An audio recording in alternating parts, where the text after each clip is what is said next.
pessoal, meu nome é Magda Altafini, eu sou psicopedagoga, clínica especialista em neuropsicologia. E hoje nós estamos no estúdio de pilates da minha amiga Mariana Alert.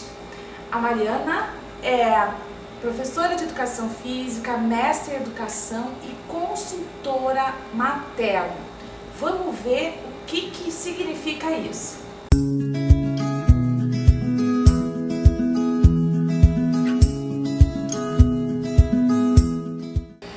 Obrigada, Mariana, por nos receber aqui no teu estúdio. Sejam bem-vindos.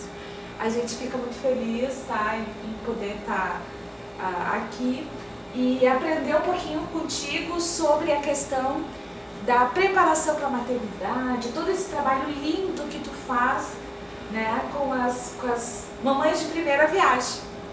Mariana, o que é essa consultoria materna? Diz para nós, lá para os nossos amigos que estão nos assistindo, o que consiste essa consultoria materna? Bom, Magda e o pessoal que está nos assistindo, então assim, a consultoria materna, ela é tudo que é relacionado com a espera, desde a espera do bebê. Às vezes aquela mãe está planejando ainda, já pode começar a se organizar, né? Porque tudo em relação à maternidade é uma questão organizacional, né? A gente saber como vai montar o quarto, itens de segurança para o quarto desse bebê, né? O que é importante eu ter de acessórios, porque tem muita coisa que a gente compra às vezes e gasta um dinheirão. Não usa nada. E não usa. Então assim, ó, evitar esse tipo de gasto que às vezes vai ficar te atrolhando, né? Te tirando espaço de coisas que são importantes para ti e às vezes tu não dá importância. Sim. Né? Então assim, em relação à experiência própria, né, de ter sido mãe já, e já pelos estudos assim de coisas que funcionam, coisas que não funcionam. Né? A Mari tem um filhinho. Eu tenho um menino de 2 anos. De já. 2 aninhos, então ela já viveu toda essa experiência, está vivendo ainda, na verdade, né? É. De ser mãe, de, enfim, de passar pela gestação, pelo parto, né? Isso é importante também, né? Porque daí a gente vivencia na prática, né? Todo esse processo. E é uma coisa assim que às vezes a gente se programa e chega lá o bebê e te desacomoda completamente. Então tu tendo mais informações, tu tem condições de fazer as tuas escolhas ali naquele momento de caos, porque se instala um certo caos ali quando um bebê chega, né? Quem já teve filho sabe como é que funciona isso. Desacomoda a família, né? Claro. Porque ali é o casal só, a casa está preparada para o casal e de repente aparece aquele outro serzinho ali que muda toda a rotina da casa. E por mais que a gente se prepara, sempre vem acontecer uma coisa que a gente não está esperando. Sim. Né? Porque assim, tem coisas que a gente já supõe que vão acontecer, outras vêm de surpresa, né? Então a gente tem que dar um certo preparo, uma certa tranquilidade para que as coisas funcionem melhor, né? Então tudo vai fluir de uma forma diferente, né? E aí tu falasse bastante ali no início em questão de ajudar os pais de primeira viagem, mas eu ajudo os pais de segunda, de terceira, de quarta, às vezes de 10ª viagem. Por quê? Cada bebê é único, Magda. É verdade. Então assim, a gente tem já experiência, tipo no meu caso, eu já tenho um bebê. Mas se eu tiver outro, ele vai ser completamente diferente. São os dedinhos da mão, né? A gestação vai ser diferente, o parto vai ser diferente, tudo diferente. É claro que a gente vai aproveitar muita informação de um para o outro, porque não está completamente sem saber o que fazer. Mas assim, a gente brinca porque assim, quando o bebê nasce, aquela mulher, ela renasce. Ela nunca mais vai ser a mesma do que ela era antes. Não, e quando tu tem um segundo bebê, aquela mulher renasce novamente, porque ela já não é mais mãe de um bebê só, ela é mãe de 2. Então ela vai ter que se equilibrar para cuidar de 2 bebês. Reorganizar toda aquela rotina, né? Que tinha com o bebê. E às vezes tem 2 bebês, né? Que é um pertinho do outro. Nossa. É bem difícil, né? Nós mulheres sabemos que é bem difícil. É bem difícil, mas a gente dá conta. Porque Dá, a com mulherada certeza. é raçuda, né? Com certeza. Sempre dá um jeito. Dá um jeito. E pra gente ter muito mais sucesso nesse tipo de situação, Magda, o que é muito importante, que às vezes a gente não dá importância, é o que a gente chama de rede de apoio, né? A rede de apoio são todas aquelas pessoas que vão se envolver com aquela mãe, com aquele bebê depois que ele nascer. Não Sim. é médico, né? É as pessoas da casa. É Da família. O companheiro, o marido, o pai, independente do que seja. Outra mãe, às vezes, né? Nos modos familiares hoje que estão já diferentes, né? Se ela vai ter alguém que vai acompanhar ela, às vezes a mãe dela, a mãe do marido, ou a mãe... As sogras normalmente ajudam bastante, as sogras e as mães. Mas às vezes elas atrapalham, né? Pois é, mas é por isso meu trabalho, sabe, Magda? Então a gente pega essa rede de apoio e a gente orienta a rede de apoio também. Olha só que legal, gente. Aí pra as, não ficar aí as vó, furado. As vó e as tia véia, às vezes a tia nova também. Pra não ficar dizendo, filha, ele é leite fraco, vamos dar uma mamadeira? Isso. Esse tipo de informação a gente não quer que elas deem pra mãe, porque a mãe tá num momento suscetível, tá fragilizada. Então, às vezes, ela vai aceitar esse tipo de coisa porque ela não sabe mais o que fazer, né? Bate o então, desespero, às vezes. É o tipo do momento, assim, que a gente não quer esse tipo de informação pra mãe. Então, a gente faz a instrução da rede de apoio também, né? Que é bem legal, bem importante. A gente faz de uma forma bem descontraída, assim, para as pessoas também não dizerem assim, tudo que eu sei eu boto no lixo. Não é isso, sabe? Mas como a gente faz esse tipo de informação mais atualizada possível, a gente vai trazer tudo fresquinho e embasado. Vou te dizer, Magda, vou fazer isso, porque é este o resultado que eu quero ter, não este.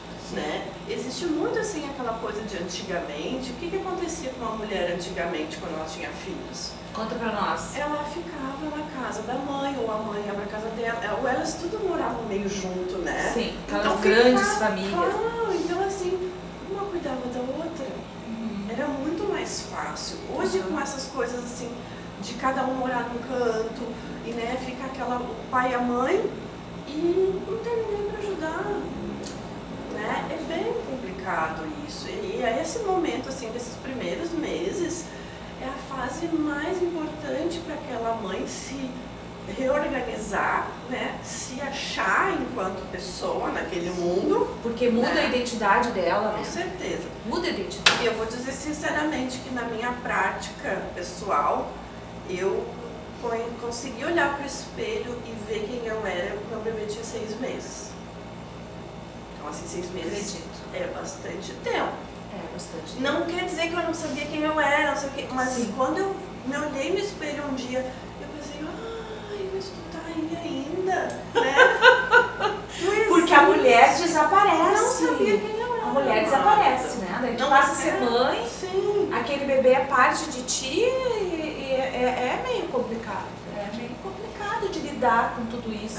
E é um bom hormonal, né? Sim. Que os hormônios da gestação já te levam para um pico diferente do que a depressão pós-parto, que às vezes acontece. Então, no parto, os hormônios da gestação estão lá em cima e da noite pro dia eles fazem assim e os da amamentação fazem assim. Então, o corpo da gente... Aí tu vira só mãe, né? Tempo. Em função da ocitocina. Sim, o corpo leva um tempo para se habituar e aí até com que a gente consiga, assim, saber o que eu preciso fazer comigo, né? Como é que eu vou cuidar de mim? Porque às vezes a gente nem lembra que a gente existe, né? Porque a maior parte das pessoas diz assim, faz um antes e depois ali. Na gestação faz aquelas fotos lindas com aquela barriga. Até sensuais, né? Até sensuais. Super bonito, um cabelo arrumado, maquiado e tal. Depois as fotos, a gente aparece só de cabelo preso. Sim. Às vezes não tá nem maquiada, tá toda do jeito que veio ao mundo. Um corpo todo diferente. Né? De roupa assim, de pijama, com uma blusa meio, né? Verdade. Então, aos poucos, assim, a mãe vai se reconhecendo, conseguindo se reorganizar. E é importante esse apoio da família. Sim. E ter uma pessoa que tenha condições de entender aquela mãe suficiente. Né? Eu digo para as pessoas que a gente vive no limbo, a gente consultoras de amamentação, a gente vive num limbo entre o pediatra e o obstetra. Porque a nossa atividade, normalmente o obstetra não faz e normalmente o pediatra não faz. Sim. E aí a mãe chega lá, ou numa consulta ou na outra, e tem a dúvida. E aí ele não sabe responder, ou ele responde pela questão médica dele, sim, que às vezes ele tem um certo alcance. Muito objetiva, né? E esse processo não é um processo objetivo, racional, né? E aí a cartesiano, né? Perdida ali ainda, entendeu? Ela esperava que o pediatra ou o obstetra desse uma resposta para ela, e às vezes eles não têm essa resposta sobre a amamentação mais precisa, né? Bom, todos nós sabemos da importância do aleitamento materno, né? Tanto para o desenvolvimento físico quanto para o desenvolvimento psicológico, emocional da criança, né? Como que é essa consultoria específica assim, da amamentação? Explica para nós. Qual é o teu trabalho, Cis? Tá, Magda, assim, ó. A consultoria de amamentação pode já ser feita na gestação, porque daí a mãe chega lá no hospital com o teu bebê, ela já sabe umas pinceladas de alguma coisa, ela não chega simplesmente crua, porque o que acontece lá no hospital? A equipe de enfermagem, as técnicas, elas têm que atender um monte de gente e dificilmente elas conseguem sentar com a gente e ensinar a gente a fazer. Normalmente ela vai lá e posiciona o bebê e sai porta fora, porque ela tem outra para atender e tem que dar banho, tem que não sei o quê. Eu não culpo elas porque eu acho que elas fazem um milagre, mas elas não conseguem se dedicar a isso, né? Então o que mais acontece é a mãe chegar já do hospital com dor, com fissura, com problema. Se ela já tem uma certa informação, ela já vai se ligar em algumas coisas e ela já vai conseguir se organizar melhor lá no hospital já. Já está preparada, teoricamente. Porque às vezes assim, a gente costuma brincar que para poder amamentar, a gente tem que, para saber se tu vai poder amamentar, tem que ter um peito e uma boca. Então, enquanto está dentro da barriga, eu não posso prever se tu vai poder amamentar. Peito e a boquinha do bebê. Né? E aí, o que acontece? As pessoas perguntam muito, eu tenho cirurgia, eu tenho silicone, eu não tenho bico. Querendo saber se elas vão conseguir amamentar. E isso não tem como a gente responder previamente, enquanto a boca não chegar.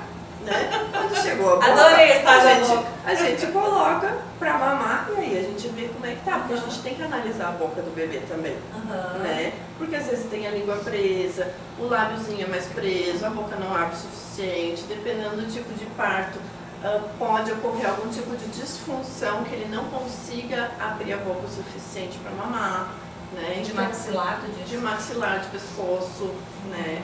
E às vezes ele tem torcicolo congênito e é muito sutil, não é aquela coisa assim viradona. Sim. Ele é levemente, às vezes ele não consegue mamar de um lado. Então a gente tem recursos. Só, gente, quantos detalhes que a gente não sabe. Menina. E me diz uma coisa, tem aquela coisa de preparar o peito para a amamentação? Pois é. Antes? Do nascimento da criança? O preparo, na verdade, Magda, ele é a informação. Quanto mais quantidade de informação boa tu tiver, melhor. E aquele preparo físico de passar a bucha, de botar água quente, de colocar no sol.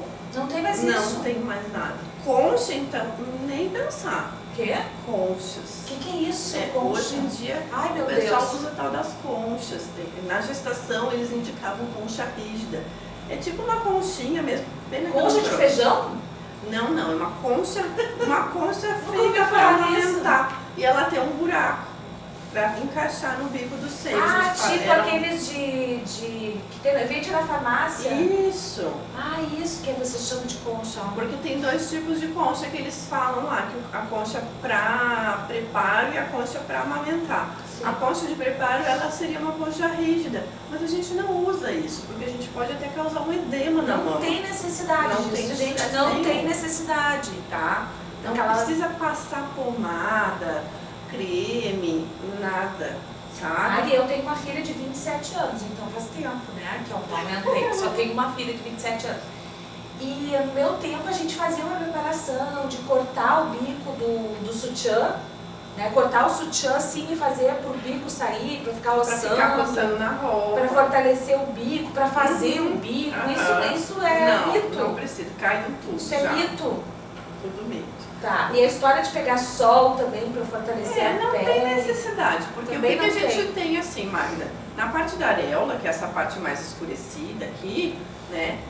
Vocês podem observar na sua mama, ela vai criando umas bolinhas, como se fosse quase uma espinhazinha que não sai pra fora. Mostra pra eles a tetinha aqui. Ó, tá? Então nessa parte mais escurecida, vai surgir essas bolinhas.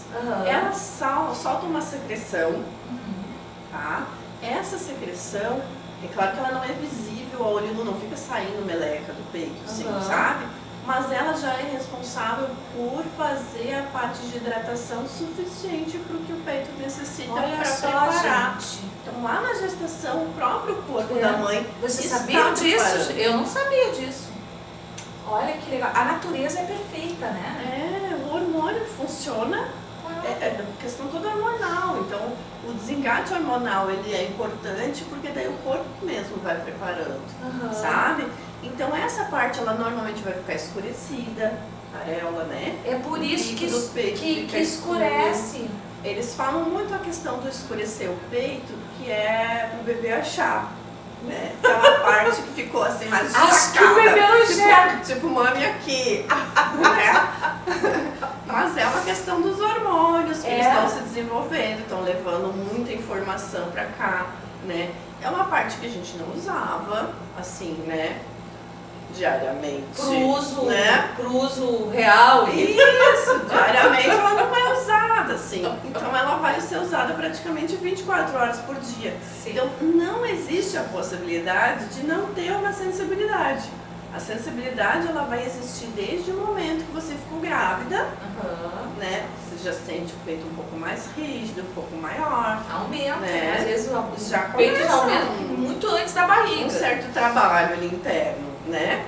E essa parte ela já vai ficar mais escurecida, né? E essas bolotinhas, assim, quem tem às vezes antes da gestação já tem um pouquinho mais, ela vai ficar um pouquinho mais saliente, porque ela vai excretar essa secreção para já começar a fazer a preparação da hidratação daquela pele. Então essa hidratação é a hidratação importante. Qualquer creme, coisa que a gente passe aqui, pode atrapalhar, né? Ele pode atrapalhar justamente, Magda, por quê? Olha só, gente, que interessante. No bico do peito a gente não tem um furinho só, onde sai o leite, né? Não é que nem na vaca que sai de um ponto só. Na mama da mulher, a pontinha do bico tem diversos furinhos, né? Que a gente chama de ductos, né? Esses ductos, se a gente ficar passando pomada, normalmente eles mandam uma pomada muito espessa, que é uma tal de lanolina, né, que eles chamam. E isso é muito espesso. Ela é quase que pode entupir plastos. Pode entupir. E isso pode levar a uma mastite até, né? Dependendo do grau. Fala pro pessoal o que é mastite, porque pode ter alguém que não... quando fica inflamado, daí vai perceber que vai ficar aquecida a mama, vai ficar dolorido. Assim, não pode nem encostar. Sim, é uma inflamação da mama. Inflamação da mama, porque o leite ficou retido ali, né? Ele não consegue sair. Então, isso pode acontecer durante a amamentação e já antes se tu começar a preparar mal essa mama.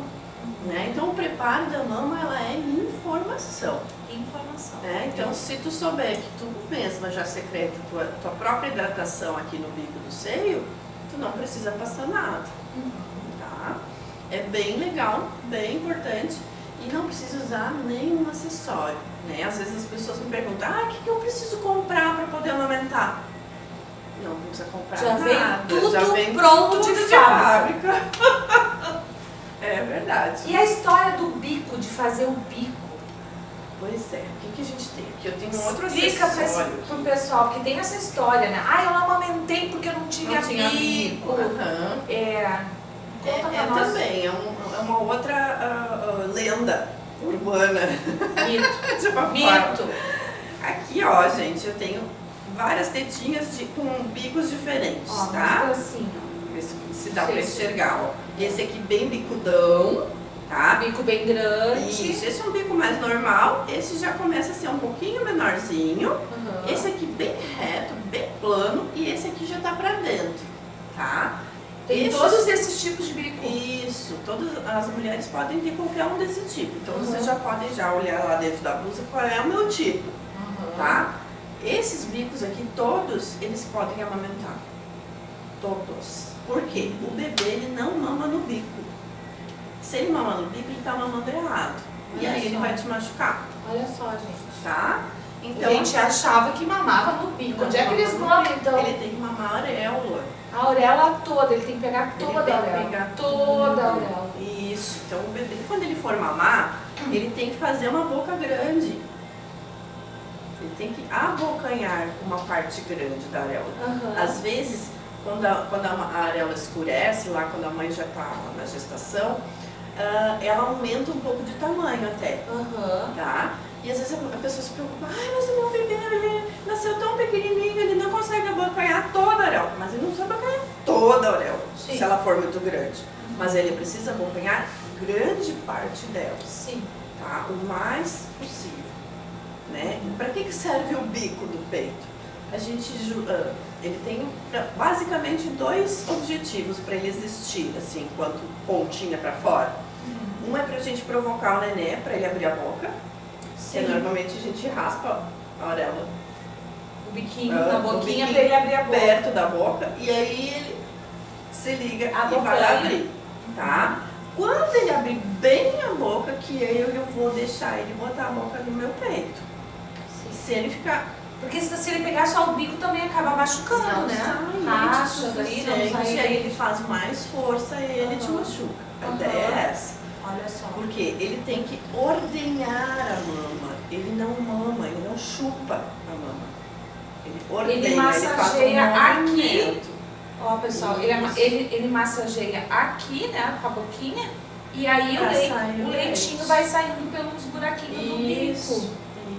Porque ele vai fazer uma massagem, na verdade, Sim. na mama da mamãe para aquele leite poder sair. Né? Então ele não é chupar, não é uma sucção que nem a gente chupa canudo. Né? É por isso que às vezes o que a gente fala, não dá chupeta, não dá mamadeira, porque o tipo de sucção ele é diferente, confunde e aí faz com que o bebê mame errado na mãe. Porque ele acha que ele está num lugar e ele não está, ele está no outro. Sim. Né? Porque é um processo diferente. Isso, porque daí é que nem tu estuda psicopedagogia, né? Sabe que o aprendizado ele é aos poucos, Sim. né? Claro. Então assim, a gente sua para fazer com que ele aprenda a mamar direito na mama. Aí eu vou lá, boto o bico. Sim. Aí eu boto no peito para sugar, de um jeito. Aí eu boto o bico. Então não se usa mais bico. Não deveria usar. Gente, não É precisa. escolha de O cada bico um, mas assim, não precisa dar bico. Principalmente para uma criança que mama pequenininho. no peito. A gente orienta assim, Magda, quem faz muita questão do bico, para acalmar, para não, né? Deixa o bebê aprender a mamar. Então, assim, espera uns 30 dias pelo menos, para ele aprender bem. Aí ele já se desenvolveu, ele já está um pouco maior, já tem mais força, já entendeu a mecânica da coisa. Aí o bico se seria você uma faz outra muita questão, aprendizagem. Isso. Mas aí é um problema que vocês vão ter que resolver mais adiante. Depois. Eu acho que é alimentar o leão para depois ter que matar, né? Pois é. Tem que cuidar Mas, disso. né, cada um faz as suas opções, né, Magda? A gente está aqui para dar a informação, a escolha é sua, Com né? certeza. O meu papel, ele é meramente informativo, eu não obrigo ninguém a fazer nada, né? Mas aí, pelo menos, tu tá lá e tu sabe, o bico vai me atrapalhar, mas eu quero usar o bico. Né? Outro dia uma mãe me procurou ali numa postagem mesmo, e ela me perguntou, Mário, eu tenho uma filha pequena, e o neném nasceu. Eu posso usar o bico só para dar uma calmadinha nele, enquanto eu estou atendendo a menina? Aí eu disse para ela, olha, o que eu vou te dizer, né? A questão da confusão, ela pode acontecer desde o primeiro momento de uso. Primeira chupada, que ele pode se atrapalhar e não conseguir mais voltar. Pode fazer com que alguns ductos não tenham mais a conexão para fora, tá? O que eu falo aqui? Lembra que a gente falou ali no início dos ductos, né? Que são o que levam o leite para fora. Como é que eles funcionam? Olha aqui, gente, só uma deixa eu maminha pro mostrar. lado de dentro. Olha aqui é a maminha pro lado de fora. Não, olha só que coisa. Trabalho lindo, né? Que trabalho lindo, gente. Olha aqui é a maminha, né? E aí aqui ela abre e mostra como que é a mama pelo lado de dentro. Olha só. Parece um cachinho de uva, né? Explica pra nós aqui então aqui, como é o que acontece? Aqui, ó, são os gânglios, né? Os cachinhos de uva, tá? Que é onde é fabricado o leite. E esse aqui é o que vai inchar e vai te dar aquele aspecto de mama cheia. Eles que vão ficar cheios de leite quando a gente tá com aquela sensação de mama cheia e dura, tá? E aqui, daí essa cordinha, é onde vai o canal, que são os ductos que vão conectar com o bico do seio lá fora. Ai, gente, olha só. Tá? Então o leite é fabricado aqui no cachinho de uva, é mandado pelo ducto para fora para o bebê mamar, né? Por isso que o bebê tem que mamar na mama, porque ele massageia lá o cachinho de uva lá dentro, tá? Para o leite poder sair. A natureza é maravilhosa. Lindo, né? É muito lindo. E o que acontece? Se tiver algum desses ductos aqui tiver interrompido, ele continua produzindo leite, mas não vai para fora. E às vezes ela tem uma mastite mesmo amamentando direito. Sim, né? Porque entupiu um dos dutos. E ele fica interrompido. Ou se a criança não mama todo o leite que a mãe produz, né? Porque o que vai acontecer muito assim porque a gente tem aquela questão toda de mamar na posição tradicional, né? Que a gente segura o bebê aqui com a cabeça no braço. Sim. E aí o que faz? A parte que mais massageia a mama é o queixo do bebê, porque é onde o maxilar faz o movimento para frente e volta. Sim. A parte de cima fica fixa e ele fica movimentando a parte de baixo com a língua e com o maxilar, né? Então eu vou ter sempre uma massagem no mesmo ponto. Então assim, se o queixo dele fosse meu dedão, eu vou ter a massagem mais no mesmo lugar. Aí tu ensina a mãe a fazer essa massagem também. Isso, porque aí essa parte externa, principalmente, do seio, ela não tá quase sendo massageada. E às vezes esse leite ele fica um pouco mais parado. Olha só. Né? Então é importante a mãe fazer esse movimento. Massagear ou trocar o bebê de posição, fazer com que ele mame na posição contrária. Ninguém dá mamar assim normalmente. Dificilmente. Né? Até porque e tem a história também de tu dar mamar sempre no peito, né? Porque a gente tem aquela coisa, né? Eu, por exemplo, sou canhota, né? Eu acabava pegando mais habilidade no minha filha assim, então eu acabava dando mais mamar na esquerda do que na direita. Também tem que cuidar disso, né? Porque a outra mama que não está sendo estimulada acaba... Ela vai secando. Vai secando. No começo pode dar uma mastite. Porque depois... o leite vai ser produzido inicialmente para todo mundo, né? Para os dois lados. Claro. Então, se o corpo não dá conta daquilo, ele vai achar uma forma de... E aí pode vir até um abscesso. Então vai sair... Até febre dá, né? Febre. É febre. Sabe? É bem complicado. Então, Mari, agora eu gostaria que tu falasse para nós sobre a consultoria de volta ao trabalho, né? Porque a gente sabe que a maior parte das mães, né, das mulheres, elas trabalham fora e depois de 4 ou 6 meses, dependendo do regime de trabalho da mãe, né, elas voltam a trabalhar e elas têm que voltar ao ritmo anterior e aí, como a gente falou anteriormente, a vida mudou e como que é essa consultoria de volta ao trabalho? Fala pra nós aí. Magda, assim, tu sabe que essa consultoria de volta ao trabalho, ela acaba sendo muito importante porque nessa volta ao trabalho é onde a maioria das mães acaba perdendo a amamentação. Porque elas acham que porque elas não estão lá presentes, o bebê não pode mamar. Né?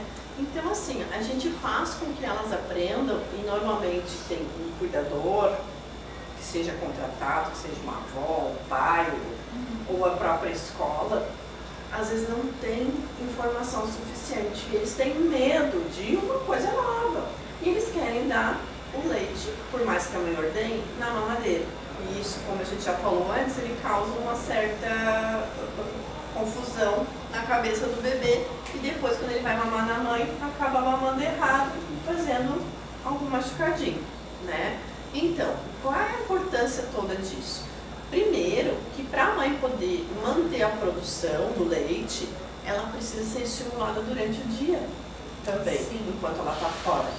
Então, assim, que seja ela levar uma máquina, né, lá para o trabalho, e ela tenha alguns minutinhos, não precisa ter uma hora de intervalo para ficar lá ordenhando. Que ela fique 10 minutos, tira de um lado, tira do outro, congelou, bota lá, ou bota naquelas bolsinhas com gelinho, né? Para poder levar para casa. Então isso é o primeiro ponto. Isso. Se ela ficar. Mas normalmente eles têm, né, o direito a sair para amamentar se ela trabalha perto de casa, né? Normalmente eles têm uma hora a mais, né? Ou ela sai uma hora antes, ou tem meia hora antes do almoço e meia hora pós, né? Sim, porque seria uma de 3 em 3 horas mais ou menos, né?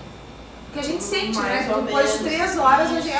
a gente já sente, às vezes o peito começa até a Sim, vazar, né? Com certeza, mas aí tem isso, Marta, da distância, né? Porque hoje às vezes as pessoas as cidades, né, são longe uma coisa da outra e não tem condições de ir até o bebê.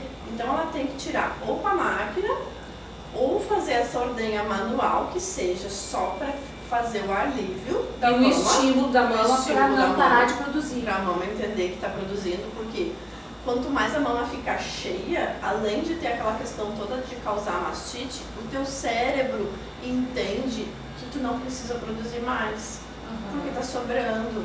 Claro. Entendeu? E aí, como é que esse cuidador, né, seja avó, seja uma babá, vai dar esse leite para esse bebezinho em casa? Daí a mamadeira não é aconselhável. Como que ele vai dar? Tá, a gente tem várias formas de oferecer esse leite pro bebê, tá? Então, assim, a gente tem desde o copo aberto, aquele copo normal, só que a gente prefere, óbvio, usar copos menores, tipo copo de cachaça, né? Martelinho, aqueles pequenininhos, por causa da questão do tamanho da boca do bebê. Com certeza, tem que ser de acordo. Pra ser uma coisa assim, que acople na boca dele. Sim. Só que a gente não vai jogar esse leite para dentro. A gente vai levar esse leite até a borda do copo e o bebê vai buscar para a boca. É lindo de ver, gente. Lindo esses bebês aprendendo a mamar no copo. É muito interessante. Tá? Essa é uma das possibilidades. Aí as vó vêm lá e dizem assim: mas vai muito leite fora, não sei o quê, porque daí eles espaneiam, e aí faz uma sujeira. É mais fácil a mamadeira. Claro, porque a mamadeira está tudo contido lá dentro. Sim. Existe também um outro dispositivo que chama colher dosadora. Ele é parecido com uma mamadeira, então ele é fechado, né? E na ponta, ao invés de ter um bico, ele tem uma colher. Colher, não conheço. Uma colher dosadora. E pode, inclusive, Magda, usar uma colher normal. Se tu quiser, claro, uma colher pequenininha. Tu vai pegar colheradas de leite e vai oferecer para esse bebê devagarzinho. Né? Não tem problema nenhum. Ele vai ter muito mais facilidade depois de mamar na mãe, sem ter a confusão. E aí, como é que a gente vai saber? Por exemplo, uma criança de 4 meses. Porque quando o bebê está mamando no peito, a gente não tem a consciência, né? Não tem como saber a quantidade de leite que ele mamou, né? A gente só começa a ter essa consciência quando ele começa a usar algum tipo de dispositivo assim, né? E tá, eu volto pro trabalho e eu tenho que saber quanto leite que eu vou dizer pra cuidadora lá, pra babá, dá pro meu bebê. Tá, pois é, daí a gente tem mais ou menos um critério, uma tabela que a gente tem por peso de da criança. Aham. Né? Então, assim, eu vou dar uma hipótese agora, não me lembro de cabeça, né? Sim. Mas, assim, para uma criança que tem 6 quilos, ela vai mamar cada vez, sei lá, 60 ml. Então, a mãe mais ou menos já vai separar 60, 80 ml Então tem que ver para isso. cada mamada. Né? Então, quando ela for separar os potinhos, né, ela tem que mais ou menos já deixar esta quantidade para não se perder muito leite. Porque se ela deixar um potão, ela não pode ficar descongelando isso e congelando de novo. E descongela. Sim, depois a gente que sabe, descongelou, a gente não pode mais bota usar. mais. A Mari, achei muito legal, né? A Mari tem uns... Ela é muito didática, né? É professora, né? Nasceu Professora. para ser professora. Nasceu para ser professora. Então ela tem esses protótipos aqui, sei lá como é que a gente chama isso, né? Mostra pra nós e explica aqui. Porque eu acho que tem a ver com a questão... Super a ver.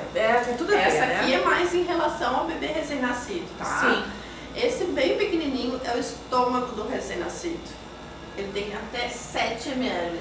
Imagina, esse pequenininho aqui, ó, logo que ele nasce, ele só consegue mamar 7 ml de leite, gente. E às vezes ele fica um tempão lá pra tirar 7 ml, pra sentir. Então, assim, não adianta deixar a criança ficar mamando 2 horas, porque ele não vai conseguir mamar. Porque daí o que a gente fala? A gente fala que a ordenha dele para extração do leite não está efetiva. Sim. Né? Então a gente tem que melhorar a ordenha desse bebê para ele extrair um leite direito, ele vai mamar mais efetivamente. Isso vai acontecer muito quando ele é recém-nascido e nos primeiros meses, porque ele ainda não tem força e habilidade suficiente para mamar e fazer a extração o quanto ele precisa, né? Então, com o passar do tempo, ele vai ter mais habilidade, às vezes ele vai mamar em 5 minutos. E as mães dizem, eu passava 2 horas quando ele recém-nasceu, e agora ele mama 5 minutos e ele não tá mamando que chega. Tá, sim, não precisa. porque ele está mais efetivo. Depois como é que ele vai? Aqui, Mais quando ou ele menos. tem 1 semana, ele já vai passar para 15 ml. Olha, né? dobra, né? Claro que, sim, vai dobrar de tamanho. É claro que assim, isso é uma expectativa, né? Não quer dizer que todos os bebês tenham um molde de fazer é uma isso, média, né? É uma média. Isso. E essa última aqui, ó, já é quando ele tem 1 mês, né? Que ele vai mamar aproximadamente uns 40, 45, 50 ml para encher o estômagozinho dele. Então, quando a mãe volta a trabalhar, que é mais ou menos com 4 meses, ele já mama uns 60 ml. Mais ou menos. De 3 em 3 horas.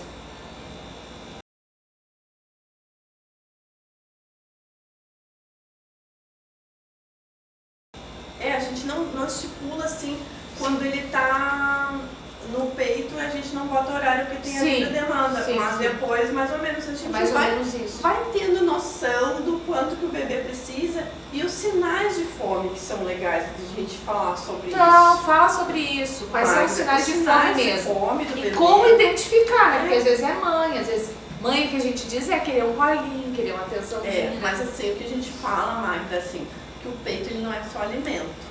Né? Ele é amor, ele é carinho, ele é com certeza. Tudo, assim. Então, assim, o bebê às vezes vai estar triste, vai estar se sentindo sozinho, tudo ele vai dar aquela choramingada pedindo o colo da mãe, né? Que a gente considera os 3 primeiros meses do bebê, fora da mãe, né? Ele é chamado de esterogestação. Então, seria o 4º trimestre da gestação. Sim. Só que é fora do útero. Porque ainda tem uma ligação muito grande. Muito grande e colo o tempo inteiro. Tá? E é importante que se dê colo pra ele, que ele ficou fechadinho, amarradinho, daquele jeito lá no útero da mãe, por mais apertadinho que ele estava, aquilo era conforto. Era aconchego. E aí a gente quer largar ele em cima lá do berço ou no carrinho para que ele fique e não chore. Ele diz assim, o berço tem espinho. Tem, ele precisa do aconchego, ele precisa do colo da mãe. Mas ele pode ficar no colo sem estar no peito, né? Ele pode ficar aconchegadinho. Aconchegado, bem isso mesmo. Sem estar pendurado no peito. Isso. Que nem sempre é fome, né? O choro. Justamente, né? Aquela mãe que opta por toda vez que o bebê chorar, botar no peito, também funciona.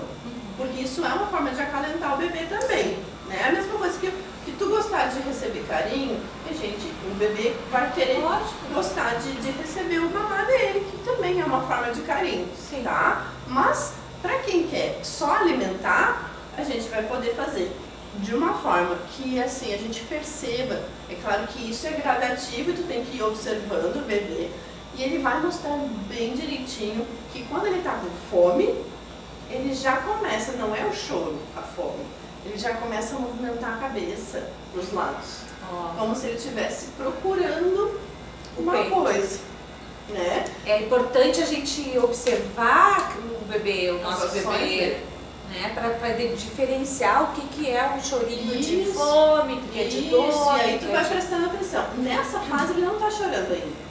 Ele está só movimentando a cabeça. E daqui a pouco ele vai começar a movimentar a boca. Fazer um movimento de busca mesmo. E às vezes ele vai colocar até a mãozinha na boca. Tu vê que ele nem sabe que ele tem uma mão. Sim. Mas ele vai colocar uma coisa na boca pela necessidade. Tentando, né?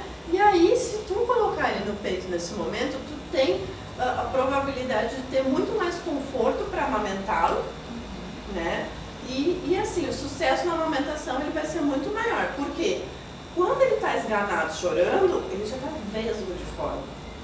Não dá pra deixar. E aí, como é que ele vai na mama? De qualquer jeito. Sim. E ele vai buscar. E aí, possivelmente, a tendência é ele agarrar aquela mama ali de qualquer jeito. E te machucar. Correta e machucar. Né? Não quer dizer que eu não vou dar uma mamar porque ele está chorando muito. Não. A gente tenta acalmar, às vezes, o bebê, dependendo da quantidade de choro, tenta acalmar, né? Da forma que for, outra pessoa, ou tu mesma acalmar ele, para conseguir colocar ele no peito um pouquinho mais tranquilo, para ele conseguir abocanhar o peito de uma forma mais correta. Sim. E aí o desmame. Aí tanta coisa que a gente tem pra falar, gente, acho que nós vamos ter que fazer mais umas 2 ou 3 aí pra fechar todos. E eu pego o microfone e eu falo, né? Sim. Eu falo um monte, até porque tem um monte de coisa pra contar pra vocês, se vocês não têm ideia. Olha, de repente a gente faz uma outra, parte 2. Claro, porque, por exemplo, assim, a própria consultoria de amamentação, ela tem uma duração de 2 horas. Então, assim, é muita coisa que a gente tem que fazer com aquela mãe, com aquela criança.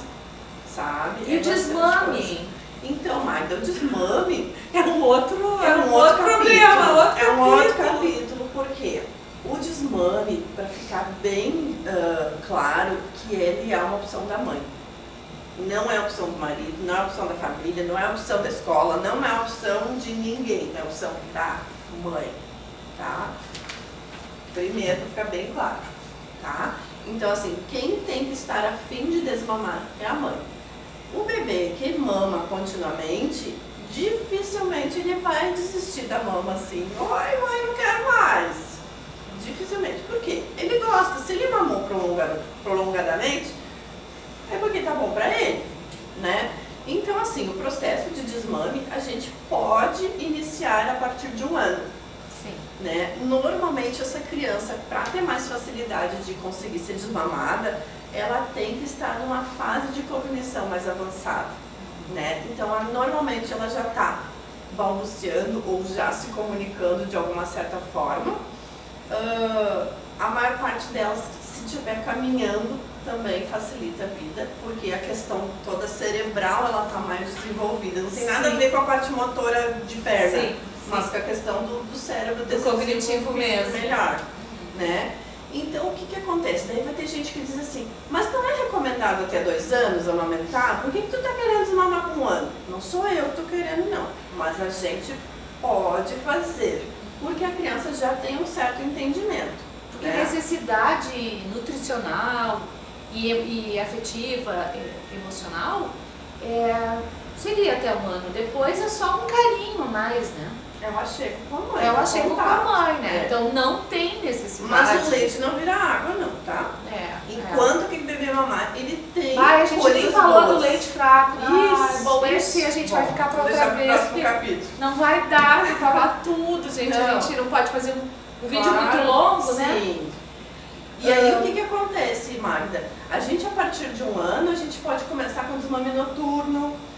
com limitar a livre demanda, então aquele bebê vai mamar em determinados horários. Isso é importante, né? Porque senão a mãe também fica refém dessa criança, não dorme, cansativo, né? A maior parte das vezes quando a gente fala ali no Instagram, por exemplo, sobre as causas do desmame, a maior parte das mães relata a questão do cansaço noturno, principalmente. Eu atendo esse tipo de questão no consultório. Sono é vida. E as mães ficam 3 anos sem dormir, gente. Sim. Porque o bebê quer mamar a noite toda e ela tá trabalhando. E aí a gente limitando a livre demanda durante o dia, a maior parte dos bebês já entende à noite. Se ele é bem alimentado com comida durante o dia, ele não precisa mais acordar durante a noite. É claro que assim, não vou te dizer que 100% da noite, às vezes ele vai mamar uma vez só, daí é uma coisa aceitável, né? Porque a gente tudo vai, como é uma consultoria, é uma coisa individualizada, né, Magda? Então assim, a gente tem que analisar a situação.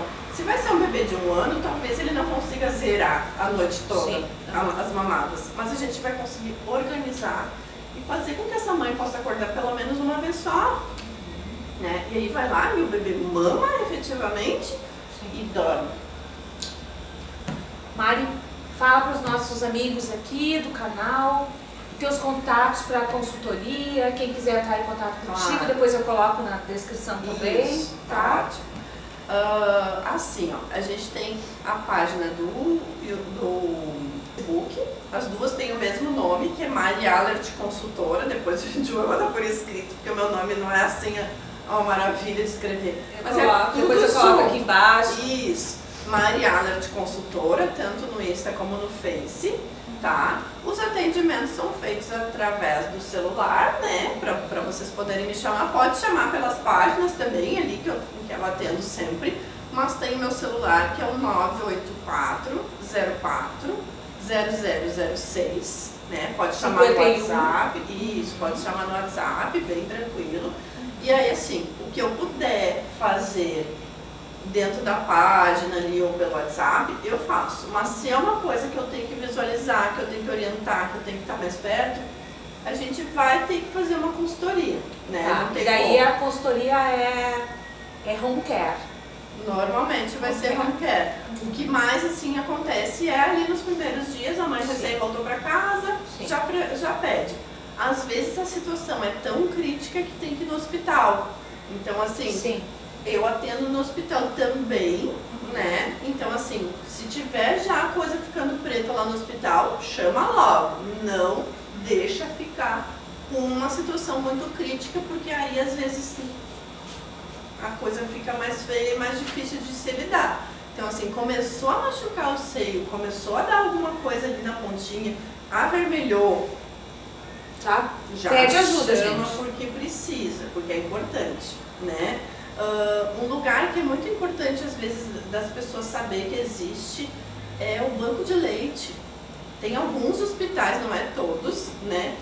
Mas assim, no banco de leite normalmente tem consultora de amamentação ou a equipe que trabalha ali, ela é adaptada para isso. Então ela vai te ajudar a fazer o manejo que a gente chama, né?